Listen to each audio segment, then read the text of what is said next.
The Empire of Mali.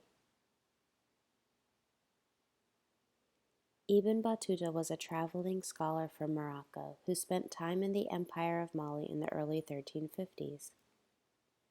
The trading Empire of Mali was made up of many different united kingdoms, united under a central king.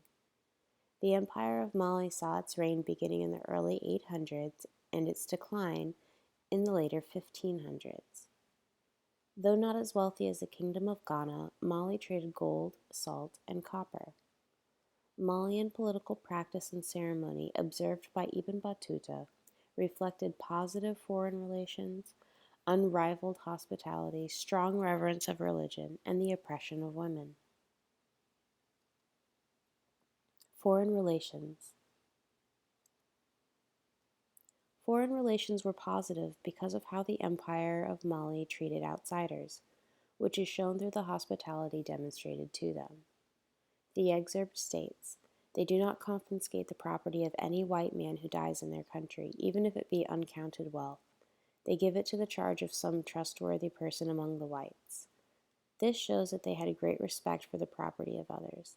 It also shows that they did not tolerate theft and violence.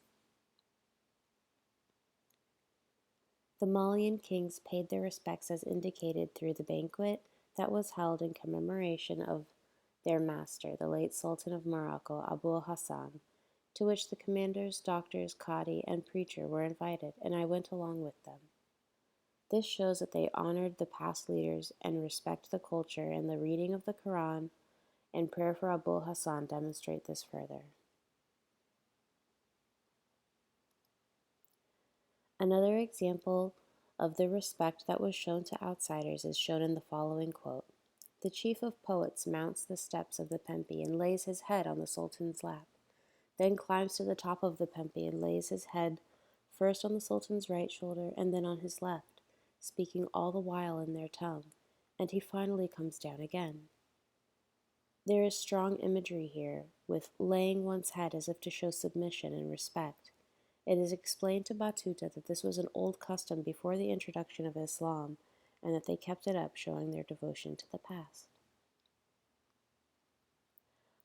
Hospitality.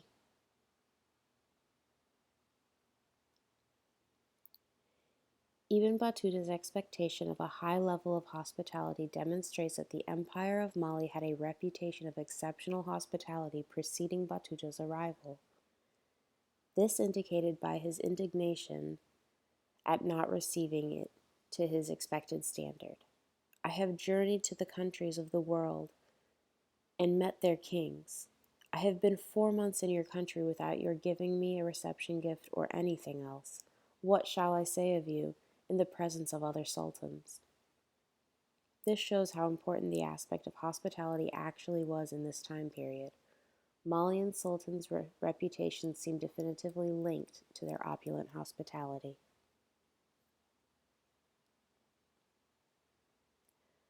Thus I reached the city of Mali, the capital of the King of the Blacks. I stopped at the cemetery and went to the quarter occupied by whites, where I asked for Muhammad ibn al-Faqih.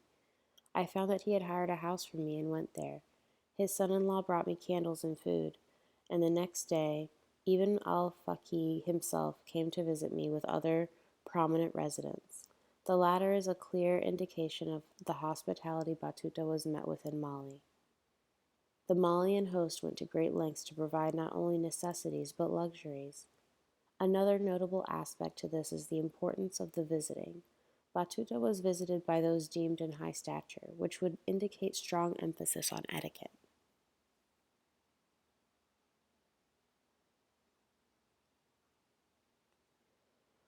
When I withdrew, the Sultan's hospitality gift was sent to me. It was first taken to the Qadi's house, and the Qadi sent it on with his men to Ibn al-Faqih's house. Ibn al-Faqih came hurrying out of his house barefooted and entered my room, saying, "Stand up, here comes the Sultan's stuff and gift to you." So I stood up, thinking, since he had called it stuff, that it consisted of robes of honor and money, and lo, it was 3 cakes of bread, and a piece of beef fried in native oil, and a calabash of sour curds. When I saw this, I burst out laughing and thought it most amazing thing that they could be so foolish and make so much of such a paltry matter. While even Batuta scoffs at the Malian gifts of food, it shows a number of things about Malian culture. Again, etiquette played a large part in hospitality, as it was important to bestow any gifts at all. Hospitality is also evident from the description of the manner of which it was bestowed upon Batuta, first to the Cadi's house and then sent on from there, etc. It also shows that the value of food in Malian culture. For food to be gift worthy shows that it was likely considered a luxury. Religion. There was relatively extreme regard for Islam in Malian culture at this time. This is seen in several different ways, but even Batuta recorded a specific example that truly shows just how devoted they were to Islam. They put their children in chains if they show any backwardness in memorizing it, and they are not set free until they have it by heart. I visited the Cadi in his house on the day of the festival. His children were chained up, so I said to him, "Will you not let them loose?" He replied, "I shall not do so until they learn the Quran by heart." This level of brutality, forcing religion upon their children, also indicates possible fear of repercussions if they were not well versed. Whether the consequences would have been social, punishable, or if there was truly concern for the afterlife is unclear.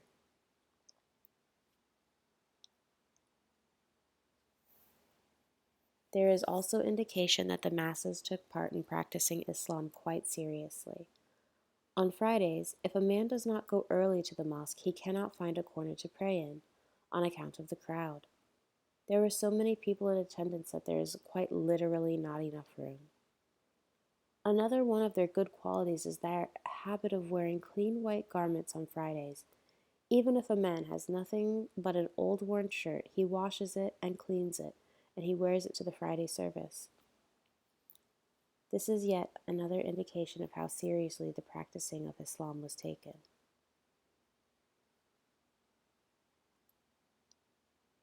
Islam is generally a little less flexible than other religions like Buddhism or Shintoism when it comes to incorporating other religions.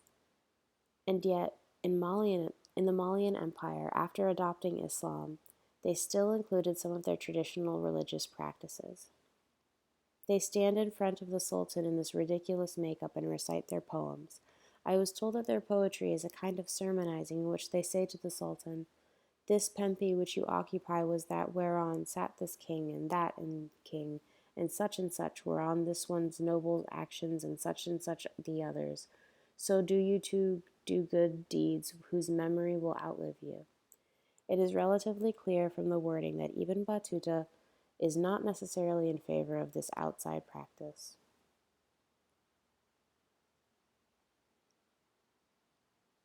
Women.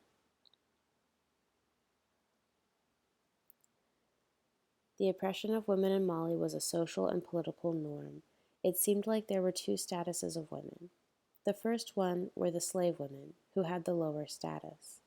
The second were the wives, who didn't seem to be treated any better than the slave women. The interpreter Duga comes with his 4 wives and his slave girls, who are about 100 in number. They are wearing beautiful robes, and on their heads they have gold and silver fillets, with gold and silver balls attached.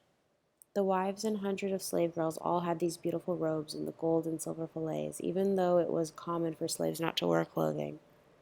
The women, even with the different status, seemed somewhat equal. The only difference between the wives and the slaves was the fact that the wives wore any clothing. The slaves The slaves and daughters of the Sultan were not given clothing to wear. The women servants, slave girls, and young girls go about in front of everyone naked, without a stitch of clothing on them. Women go into the Sultan's presence naked and without coverings, and his daughters also go about naked. Women also seem to serve men. The women and girls sing along with him and play with bows. This serving seemed to be normal for the politics and ceremonies in Mali, though. Ibn Battuta witnessed the oppression of women and how women were there to serve men.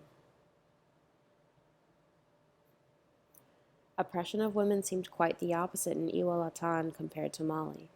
Their women are of surpassing beauty and are shown more respect than the men. Ibn Battuta was surprised by the fact that women were respected at all. He was also quite surprised how open relationships seemed to be there. Everyone had their own companion, even if they had a husband or wife. Due to Ibn Battuta's travel notes, we are able to gain some limited insight into many of the practices and much of the culture of the Empire of Mali. The travel logs show that the Empire of Mali was one of strong foreign relations, excellent hospitality, strict religious adherence, and the oppression of women.